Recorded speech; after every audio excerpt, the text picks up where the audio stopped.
Do you have a chair already and you can't get completely comfortable? Or are you looking for a new chair and want to make sure you get it right the first time? These tips will help to eliminate butt pain, back pain, and neck pain when you're sitting for 8+ hours a day.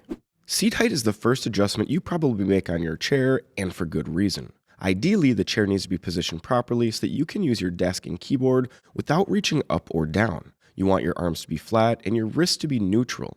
Proper seat height allows you to do this. This sounds easy, but part of being ergonomic is also having your feet rested flat on the floor and your legs at 90 degrees.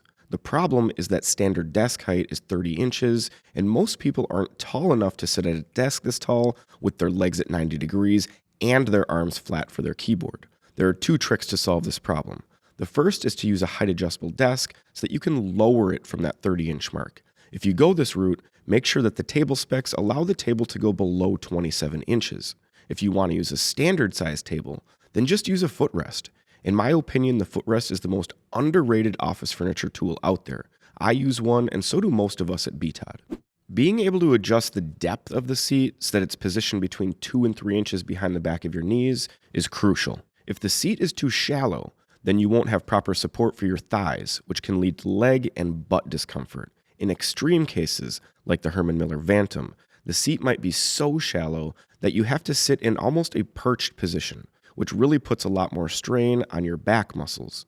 If the seat is too deep, then you won't have any room to move around and be active when you need, and the seat might be deep enough to make contact with your legs. If it does, it can cause discomfort from constantly rubbing the back of your legs and the seat together. If you have constant neck and upper shoulder pain from sitting in your office chair, then it might be because you have poor armrest positioning. Ideally, you want your arms to be able to hang freely at their sides, and that's where you put the armrests. They're there to offer support, but you don't want the armrest to push your shoulders up. When this happens, it tightens your neck and upper shoulder muscles. You may not notice this right away, but the constant muscle use adds up, and it can create problems with soreness and knots. This is also true if your arms are too wide. If you need to reach out to use the armrest, then you're engaging your shoulder muscles instead of letting them hang freely with no muscle engagement. This can lead to the same problems with soreness and tension and overall discomfort. It's a no-brainer that having a chair with good back support is vital for eliminating back pain, but it's important to know what to look for. Avoid chairs with flat backs that lack a proper S-curve. This is very prevalent on gaming chairs. These chairs are notorious for having completely flat backrests with lumbar pillows. Don't get a chair like this if you care about having good back support. A nice S-curve will give you good lumbar support and good upper back support.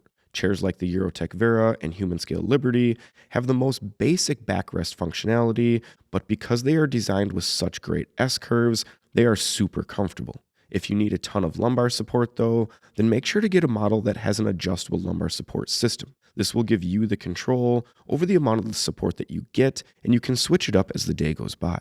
One of the most difficult things to find is a good chair with a headrest. This is because a headrest really isn't needed for a chair to be considered ergonomic.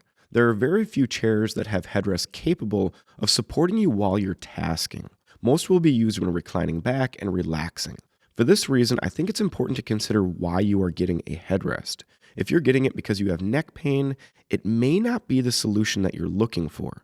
I always recommend going with a 2- or 3-way adjustable headrest if this is the case. Chairs like the NP8000 have amazing headrests, and instead of minimal adjustments like the Leaper Vera, you can really use it in multiple different modes, and it can support you if you have that neck pain issue.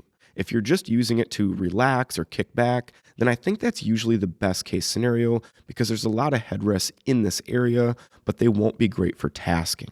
I also prefer headrests that go in the curve of your neck instead of just supporting the back of your head. I find these headrests to provide better support, and they're more comfortable overall for me. This may seem really basic, but making sure that you pick a chair that fits you is crucial to ensure that you start off with the right building blocks to be comfortable in your chair. There are 3 classes of chairs: petite, standard, and big and tall. There will be some overlap in these categories just because some chairs offer more adjustability than others and can accommodate a wider range of people. But in general, if you are a little person or really petite, you'll want to start your search with those types of chairs. If you're around 300 pounds or more, or taller than 6'3", you'll want to start your search in the big and tall category. If you fall between these classes, then you'll want to look for standard sized chairs. Now, the tricky part is that not all chairs will fit all people in the 5th to 95th percentile, and they can vary greatly. A chair like the Akir is much larger than the SXO, but both are meant for the same population of people.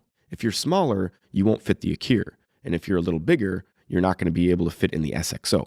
I would take some quick measurements at your desk with your current chair to get an idea of the dimensions you need, and then make sure the chair you're considering can accommodate those requirements.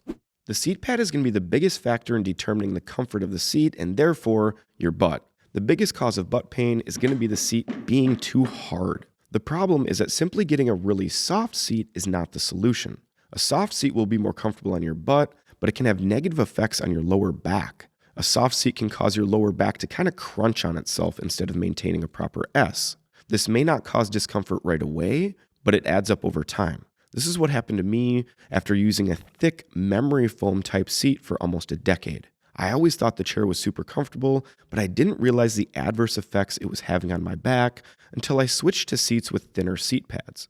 This is why we see hardly any high-end chair manufacturers making ergonomic chairs with thick, soft seats. I think the key is to find the proper balance between being firm enough to not have the negative effects on your lower back, but also being soft enough to be comfortable on your butt. This is the tricky part. It may take you a few tries to find the best seat for you. It's also important to keep in mind that the lower priced chairs will typically have lower end foam that compresses quicker and bottoms out more so than chairs with good quality foam. Arm pads on office chairs can range from hard plastic on chairs like the Steelcase Series 1 to pads so soft that you can push all the way into them, like the Herman Miller Aeron. Personally, I think the softer the better. The downside with soft arm pads is that they do wear out quicker, but I think it's worth the trade-off just because they're so much more comfortable. If you use your arms a lot, then you want soft arm pads. They really help to make your elbows and forearms more comfortable, and another thing to think about is the size and the shape of the pads themselves. I prefer large, flat arm pads that do not have hard edges. Hard edges cause problems with blood circulation and can just cause general discomfort on your forearms.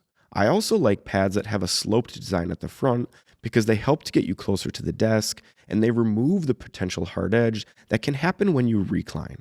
For me, one of the most important factors in whether a chair will be comfortable is how flexible it is. Research on ergonomics has shown us how important it is to incorporate movement into our workdays. For years, the way office workers did this was to take breaks from their chair entirely. But in the last decade or so, there's been a major shift to making the chair itself more flexible so that you need less breaks that would remove you from the chair. The Leap chair is an amazing example of this innovation. The Leap version 1 was a great chair for its time, but it's very rigid. When Steelcase revamped the Leap for version 2, they made the seat and back flexible. This allows you to move and stretch in the chair much easier, which is great for keeping my muscles loose and helping to reduce back, neck, and butt pain. The difference between a flexible chair like the Leap and a rigid chair like the Aeron is night and day to me and the first thing that I consider when testing a new chair.